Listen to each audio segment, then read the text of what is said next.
横山さんという方が声をかけてくださってご一緒することになったんですけれども、その前にクイズありまして、それを大森さんの方にお願いします。So the first time I ever acted as a producer for a series was for the series Kamichu at Aniplex. And another producer there, Yokoyama-san, decided to introduce her to Mr. Omori and working with him on Baccono. もともとバッカーノっていう作品はブレイズベースでなくて別な会社で進められていた企画なんです。まあちょっとそこでいろいろとこううまくことが運ばれてうまく企画に乗らなかったですね、制作のタイミングが合わなかった。それでその横山プロデューサーが、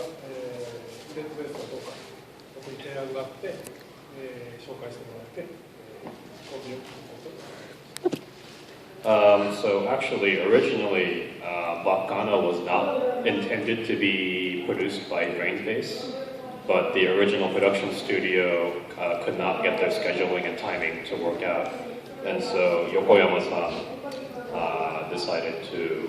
pass Sato-san over to Mr. Omori, and that's how their team was formed. All right, thank you. So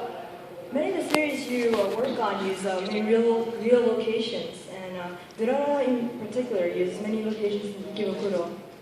So how did you choose which specific locations in the area to use and which detail to include in the series?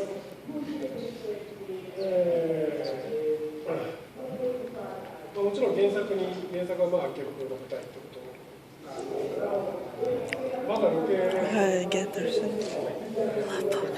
して、写真を全枚を撮り、それからその美術監督と打ち合わせしたりしながらの中で、一番舞台としてやりやすいんじゃないかというのを置いておいて、写真を元にして作業をしていました。その中には僕らが自分で撮った写真もあるし、その後、エピソードごとにスタッフがわざわざ写真を撮りに行って撮影したものもあります。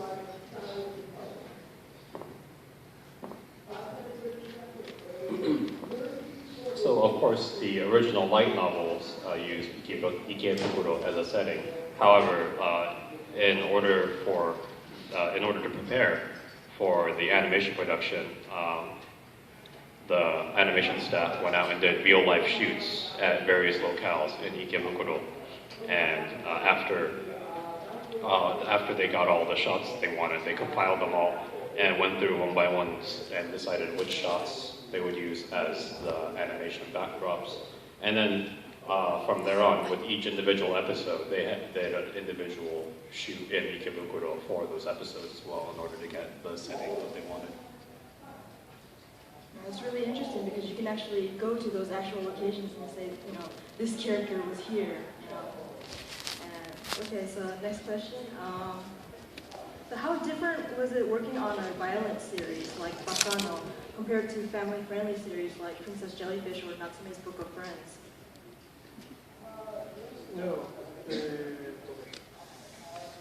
カーノに関しては、これは多分地上波では地上波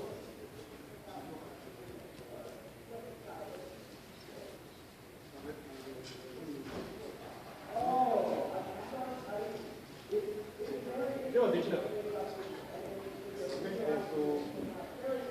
ワウワウというの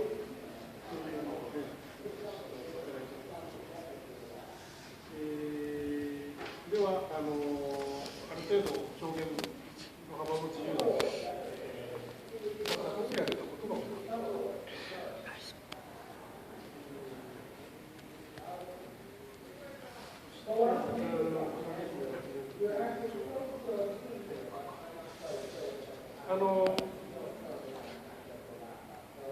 描写としてバイオレンスなことがあることと、心穏やかな作品を作ることっていうのは僕にとっては本質的にはあまり差がなくて、方法論が違うだけでして、基本的には人間同士の関係とか営みとかストが一番僕は興味を持ってますからそれを糸口にしていきます。 So with regards to Baccono, it was never intended to be viewable by a family audience. That's why during the planning phases, it was already determined that it was going to air on Wow Wow, which is a pay-per-view kind of Japanese satellite channel. And so they were free to include as much graphic content within the series as possible, which is why it ended up as it did. With regards to how it is different from working on a violent series versus a more family-friendly one like Natsume or Princess Jellyfish, in terms of strictly the creation process, not a whole lot changes because Mr. Omori likes to focus specifically on the interactions between the characters and regardless of the series that he's working on, and he feels the human interactions that they have are the backbone of the series, and that's what's most important. And between any series, he feels that's fairly consistent. It's a really good show of skill of how one person can create series that are entirely different genres like that. So it's really interesting to hear that just because the television station is different, how the content can be so different as well.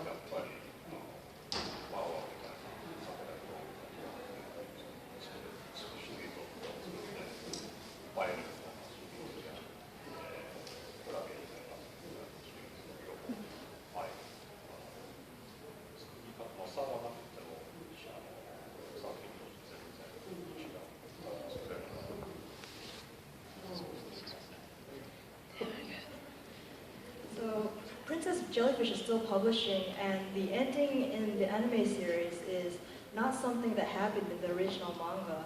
So how do you decide where and how to end an ongoing series? もともと企画の段階から放送の枠の問題で、11本決まっていましたので、そのためにどう終わらせるかというのはざっくりは少なくとも用地買収青水館が売れてしまうのかどうなのか買収されてしまうのかどうなのかというのは大きなトピックですから、まずそれは解決しないといけないから、まず作品としてきっちり終わった感じは作らないといけないかなっていうのはまず一つあって、それだけは決めておいて、あとは原作と違う終わり方をしながらも、途中の、エピソードはやっぱり原作自体がとても強烈な印象がある作品ですから、なるべく原作の面白さを生かしたエピソードをやっていく。ですので、10話まで、9話までか、9話までは全く原作とほとんど変えずにやりながら、10、11話で、収めていった感じですかね。So at the conception of the animated series, it was originally planned to be just 11 episodes, so they were very aware that they needed to come up with an ending that was going to be different because it was ongoing in the first place. And so they determined that a good stopping point would be to use the arc where they also to settle the arc of whether or not the Aomizu dormitory was going to be sold or not. They decided to use that as the focal point of the end of the series. もう一つ、佐藤さんが、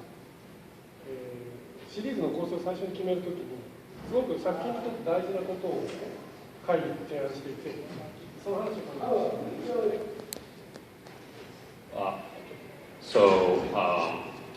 this series in particular was very, very special to Ms. Sato. She was a huge fan of the manga. So with regards to that, in terms of trying to adapt the anime with a very short time frame, she has a little anecdote about that. それ言われたんでびっくりしたんですけど、一部連載の一番最初に出ていた女の子はみんな大きくなったらお姫様になれるんだよっていうキーワードがやっぱりもう私は女の子ではなくなってしまったんですけれども、グッときました。それを大事にしたいと思いました。それを受けて、後半2エピソードは、まあ、設定的に展開が変わったとしても、その姫様になれるっていうそれを関連することには、原作の魂を失わないといけない。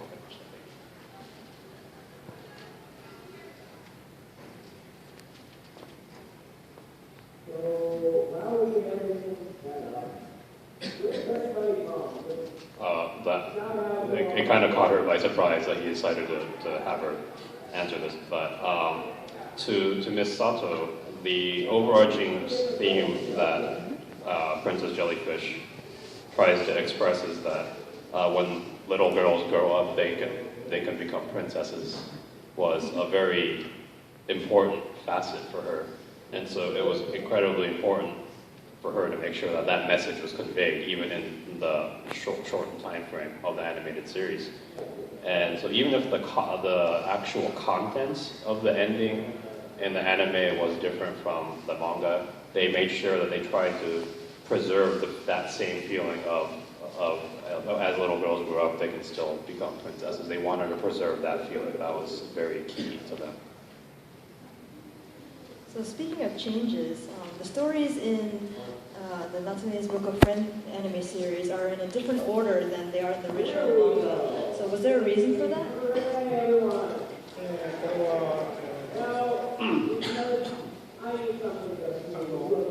ワンシーズンの作品として成立させるために、導入から夏目のことを知っているエピソードが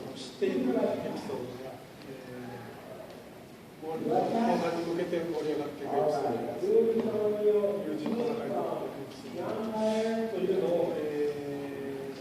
ワンシーズンのバランスを考えて、一番視聴者に見て楽しんでもらえる順番を決めていきます。